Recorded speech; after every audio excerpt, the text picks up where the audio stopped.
Yo, what's up semuanya? My gosh, that was amazing. Tolong beri tepuk tangan sekali lagi. Oh my god. Jujur aja, tadinya gue udah muncul di sini duluan, kayaknya gue salah cue gitu. Jadi gue turun lagi ke bawah. Well, to be honest, gue di sini ingin memberikan sebuah kesaksian. Jadi sebuah kesaksian di mana ini adalah sesuatu yang gue benar-benar alamin sendiri. Mudah-mudahan kita semua di sini bisa belajar dari itu seberapa besar kekuatan Tuhan, kekuatan Yesus yang turun di hati gue. Ini perasaan ada orang yang ngomong gitu kayaknya. Sorry. Boleh duduk by the way semuanya, silakan. Saya yakin banget semua lagi pada keringetan gitu, jadi istirahat dulu aja. So, ini terjadi kira-kira 7 tahun yang lalu. Siap, ada orang sih bawa apa itu rantai ini aku di sebelah sana. Seriously tadi? Gak ada, oke. Ini terjadi kira-kira 7 tahun yang lalu. 7 tahun yang lalu, gue mendapatkan sebuah musibah yang sangat luar biasa. Mungkin bagi kalian tuh biasa aja, tapi buat gue luar biasa banget. Kenapa? Karena gue kehilangan suara gue. Gue adalah seorang presenter dan saat itu tiba-tiba ada tumbuh yang namanya nodul atau mungkin seperti polip di pita suara gue. Nah jadi pas gue tumbuh nodul tersebut, itu gue kayak apa ya, di vocal cord gue itu membuat gue bicara seperti, hey halo semua, hey baling-baling bambu, ya kayak gitu. Aneh banget suara gue gitu jadinya. Jadi sangat devastating, apalagi sebagai seorang presenter. Kalau misalnya nggak punya suara mau ngomong apa gitu kan. Nah selama ini kejadian 7 tahun yang lalu, jadi kalau misalnya lu mau ngelihat, actually 5 sampai 7 tahun yang lalu sih actually, gue agak lupa kapan. Nah tapi yang pasti kalau misalnya lu pengen ngelihat, di Indonesian Idol season ke-7, jadi terakhir season ke-8, season ke-7, itu lu bisa ngelihat zaman-zaman audisi, suara gue berbeda gitu, nggak kayak sekarang ini, suara gue benar-benar kayak Doraemon barusan gitu. Nah, what happened ketika gue mendengarkan kalau misalnya gue sudah kehilangan suara gue, itu gue langsung jadi orang yang mendekatkan diri sama Tuhan. Gue berdoa tiap malam, gue rosario, gue ngelakuin jalan salib. Gue bener-bener, wah gila deh, orang tersuci yang pernah lu lihat, sadis gitu. Tapi tetap aja suara gue gak balik. jadi sampai akhirnya gue mulai kayak apa ya, keliling coba cari kayak penyembuh, pastor penyembuh. Ke puncak, kita ke pastor penyembuh, didoain, nothing happen. Abis itu gue sempet ke dokter pun bilang ini harus operasi. Ya udah, gue operasi selama 1 bulan gue kehilangan job dan itu benar-benar gak muncul di TV dan benar-benar gak ngapa-ngapain. Dan selama 1 bulan tersebut, akhirnya ketika sudah jadi pita suara gue itu ada nodulnya itu daging, seonggok dagingnya itu sudah dihilangkan. Akhirnya suara gue tetap tidak balik ya. Suara gue tetap masih kayak Doraemon.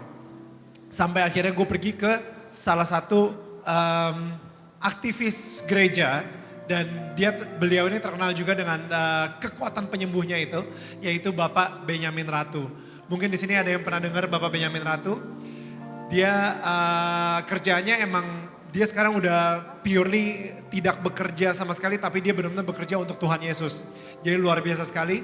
Saya pergi ke dia, yang kasih tahu, yang rekomendasiin saya ke Bapak Benyamin Ratu, sahabat saya Sandra Dewi. Dia bilang, Nil lu cobain deh ke Benyamin Ratu. Ya udah akhirnya gue pergi, gue didoain, dan ketika gue didoain itu wah itu benar-benar sampai nangis segala kayak gitu. I don't know what happened. Tapi abis itu ketika gue balik ke mobil, seriously suara gue tidak balik juga. What? You know, ini cerita kesaksian macam apa Daniel? Jadi kayak suara gue benar-benar gak balik sama sekali. Jadi like that time itu benar-benar nothing happened. So then gue udah mulai putus asa. Tapi ini terjadi di mobil ya. Di mobil gue lumayan putus asa. Tapi ketika gue udah tenang. Gue di mobil udah ngerasa kenapa saudara gue belum balik juga. Tiba-tiba aja gue kepikiran, mungkin ini cara Tuhan berbicara pada kita. Gue kayak mendengar sebuah suara, ini suara purely dari hati gue. Dan gue yakin banget itu Tuhan lagi berbicara sama gue. Kalau misalnya, bayangan kita kalau Tuhan lagi berbicara sama kita, bayangan kita seperti apa? Dari atas tiba-tiba keluarlah burung merpati, langit terbelah, Daniel. Ya gak sih? Bayangan gue seperti itu. Tiba-tiba, Tuhan. Ternyata enggak sama sekali. Benar-benar Tuhan berbicara sama gue melalui benar-benar kecil, kayak bisikan di hati. Dia cuma bilang kayak gini, Daniel, how can I heal you when you're already in the process of healing? Pakai bahasa Inggris lagi, gila.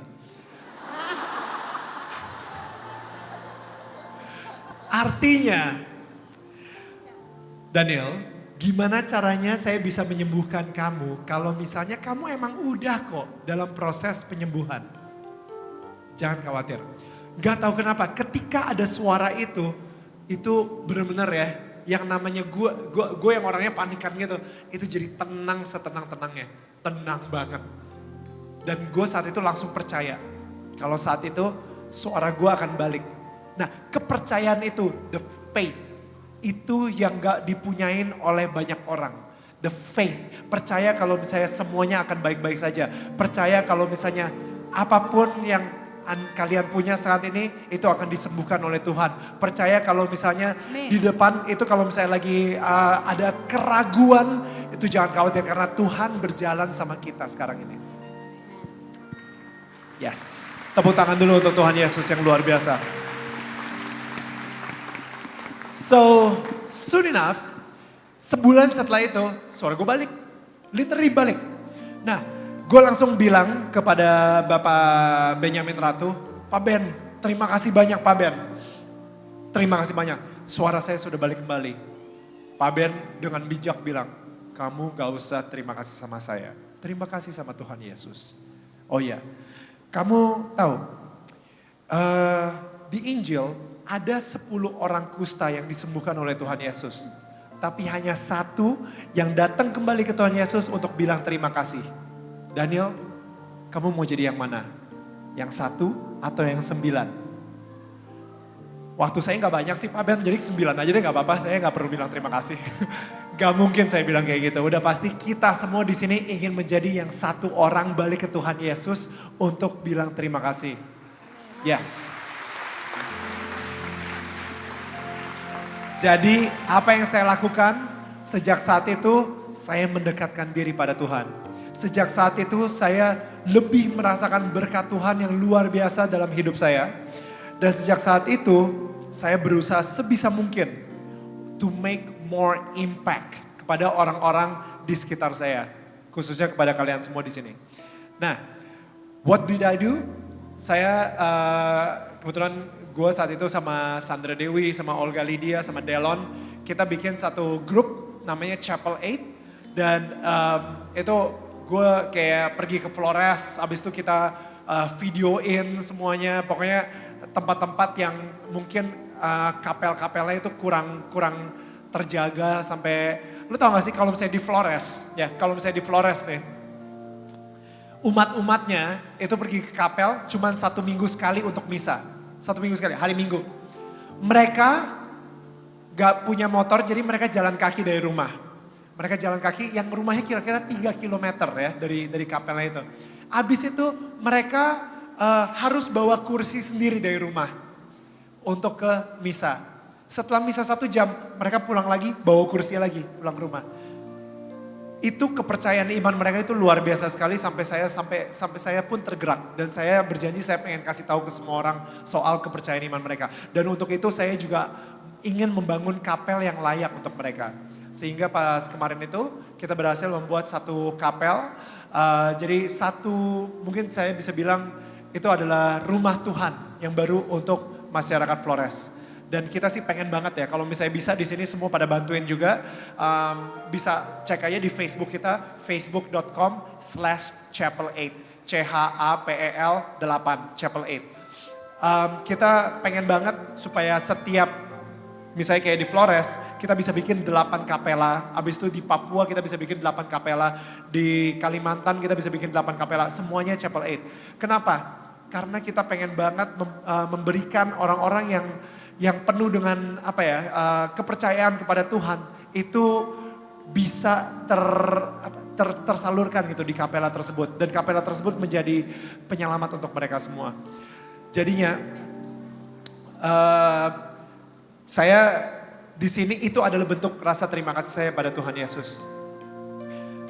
Kalian semua yang ada di sini, kalian semua juga telah merasakan, kalian semua di sini telah mencicipi keselamatan dari Tuhan Yesus. Apa yang akan kalian lakukan untuk Tuhan? Saya belum selesai by the way, saya belum selesai cuma bikin 1 kapel. Saya masih ada berpuluh-puluh kapel lagi yang ingin saya bikin untuk Tuhan Yesus.